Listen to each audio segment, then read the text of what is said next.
We are awaited in Valhalla, shiny in chrome. But first, we've got to review Furiosa, a Mad Max Saga for you here at Breakfast All Day. It is an early review for you because this just screened at Cannes. It just screened for us here in LA, and it won't even open until May 24th. We wanted to get a review to you as early as we possibly could, which is one of the many reasons why you've got to subscribe to us here at Breakfast All Day, because with all the big movies coming out this summer, we'll always get to them as fast as we possibly can for you. We know that you're excited about them. And my goal, my totally arbitrary goal, is to reach 30,000 subscribers by the end of the summer. We're really close, and we'd love to have you be a part of it. So, absolutely. Alonso, what is this film about? I'm Furiosa! The darkest of angels.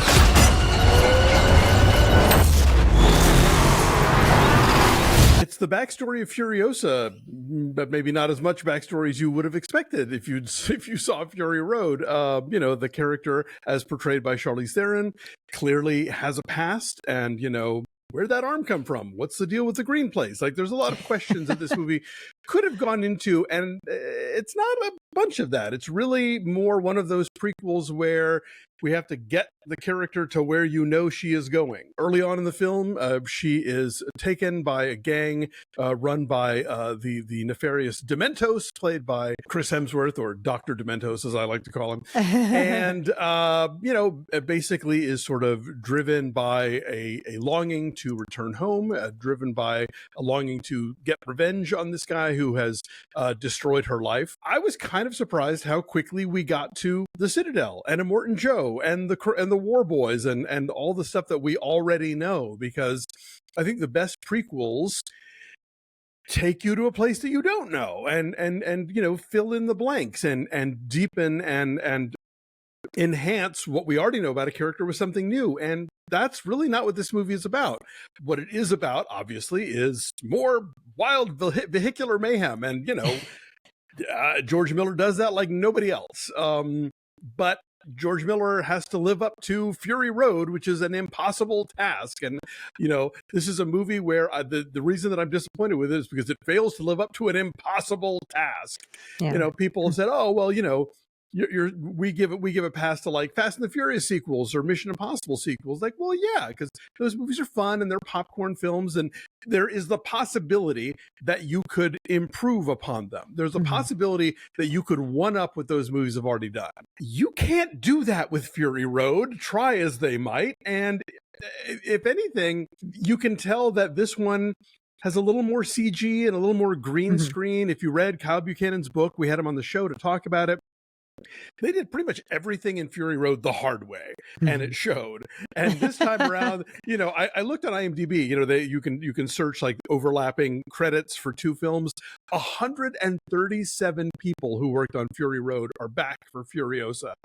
And I suspect a memo went out at some point being like, y'all, this time it's going to be it's going to be easier. Really, we promise. Again, it doesn't live up to one of the greatest films ever made. And I think that's the worst thing I can say about this movie. So yeah, if you want more of that stuff, you'll get it here. You're going to get some amazing motorcycles and cars and things coming from all directions, and, you know, amazing editing and all the kind of costuming and production design that you expect from a Mad Max movie. It's all there, but it's a Fury Road prequel. And so that, I think, just raises expectations to a level that they cannot be met, and they are not met.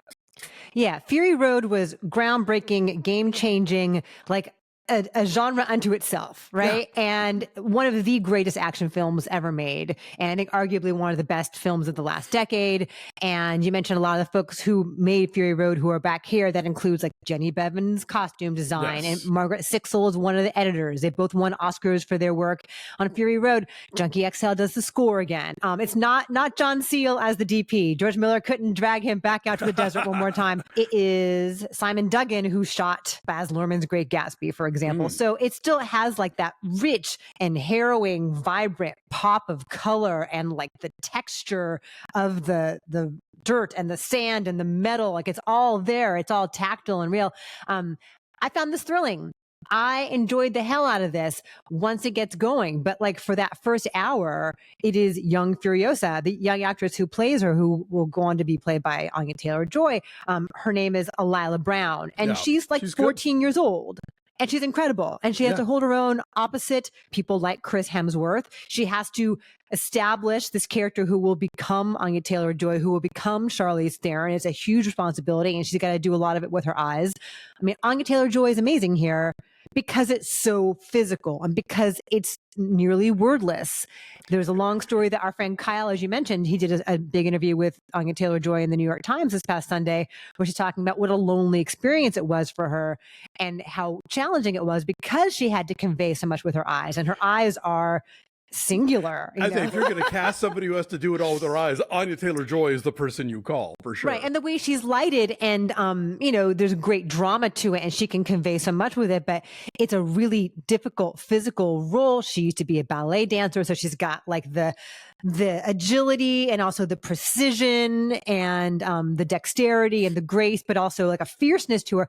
She's amazing. Chris Hemsworth here is amazing. It's a fearsome role. It's darkly funny, but you also get into the pathos of why he became this warlord, and he balances all that really well. So I had a great time, but as you say, like nothing is Fury Road, and nothing could possibly match up to the ingenuity of that. This does a lot of the same stuff, but it lacks kind of the heft of Fury Road. There were moments where I was thrilled, but I also kept expecting it, because I think that there's a trap with prequels where it's this forced march to inevitability unless you find new things to sort of put between the lines that doesn't violate, what happens later, but still sort of, can work in that respect. And I think there's a trap for sequels where it's just the idea of like, well, you liked it once, we're going to do it again, maybe a little bigger, but we're not going to have that shock of the new that, the first movie always has that the sequels can never quite match. And this movie kind of falls in both of those categories. So it's like, yeah, there were individual moments that are thrilling. The craft on display is impressive. If you're going to do a sequel to Fury Road, you either got to like go in a completely different direction or really, really up the stakes. And this just left me kind of cold because it's sort of like, why are we doing this? So, if you just want to see some really kick-ass car chases, you will get them. But I can't help feeling disappointed by what this could have been, or maybe it could never have been, And the sound design too. We saw it in IMAX, and that sound design, like once it becomes a chase, yes, it takes a while to get there, but you feel it in your chest. You feel all those motors just revving and the crunch of the metal, and there are spectacular choreography on display here and action sequences on display here. And you see each of the individual sections of this wasteland built out a little more. I will say that they did do that differently. Like you see things about the Citadel and things about Gastown that you didn't see before, and that is novel. And one thing that we learn here too is that like food is really scarce in a way that like water and gasoline aren't as much of a commodity here as other things. And so they are hungry a lot.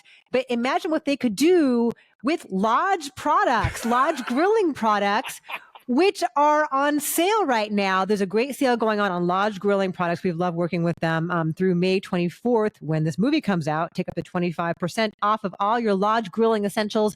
We love to make salmon and burgers on our grill. We take the little pan and do like asparagus on the grill. You could do it all with Lodge. There's a link to them down below. We love working with them. But imagine like what they could do with like that truck full of cabbage. And if you're driving a war rig and someone is trying to violate your space, a heavy skillet, I think, would really come in handy. You can imagine that being like one of the things that comes off. There's like a claw machine thing. You can imagine a skillet being a thing too. Yeah, one thing that did really impress me here, and this is a carryover from Fury Road, of course, is like there's the enormity of it, and then there's the intimacy of it. And so you get the big vistas, and they're striking, but you also get like inside of little dirt holes and like underneath the truck with her as she's trying to do stuff, and how he achieves both in a really visceral, immediate way is endlessly impressive. Like no one makes this kind of movie like George Miller. No, absolutely. I just, should George Miller have made this movie again, I guess is the question. And if you're open to just for more of this, then have a good time. Yeah. But he does make a decision. I mentioned this in our little out of the theater reaction. He makes a decision with the closing credits that I thought was unwise and Agreed. will invite unwelcome comparisons. That's all I'm going to say. Yeah, for sure. We should mention also really fast, Tom Burke is good in this as Jack, the guy who becomes like her mentor and teaches her how to drive the war rig. He was also Orson Welles in Mank. Yes, and he's in The Souvenir. Yes. And so I thought he was good. And they have a good chemistry because she's such a stoic figure that he brings out something in her that we haven't seen otherwise. So that was a useful relationship there, I thought. But we don't get like a war boy who stands out the way Nicholas Hoult does in the first one. They're all just sort of a bit of a mass. Yeah. What do you think of Chris Hemsworth here? I mean, he's doing it big. He's having a good time with it. I found his nose distracting. It's interesting. I don't think he's as good a villain as Immortan Joe just because he's kind of an idiot. Like, Immortan Joe is evil incarnate, but he's a very good strategist and manipulator. And this guy's just kind of a boob and a bully. Yeah. But as Hemsworth is portraying him, he's playing to the back seats, which is how you do it for that kind of role. And I think he's having a good time with it.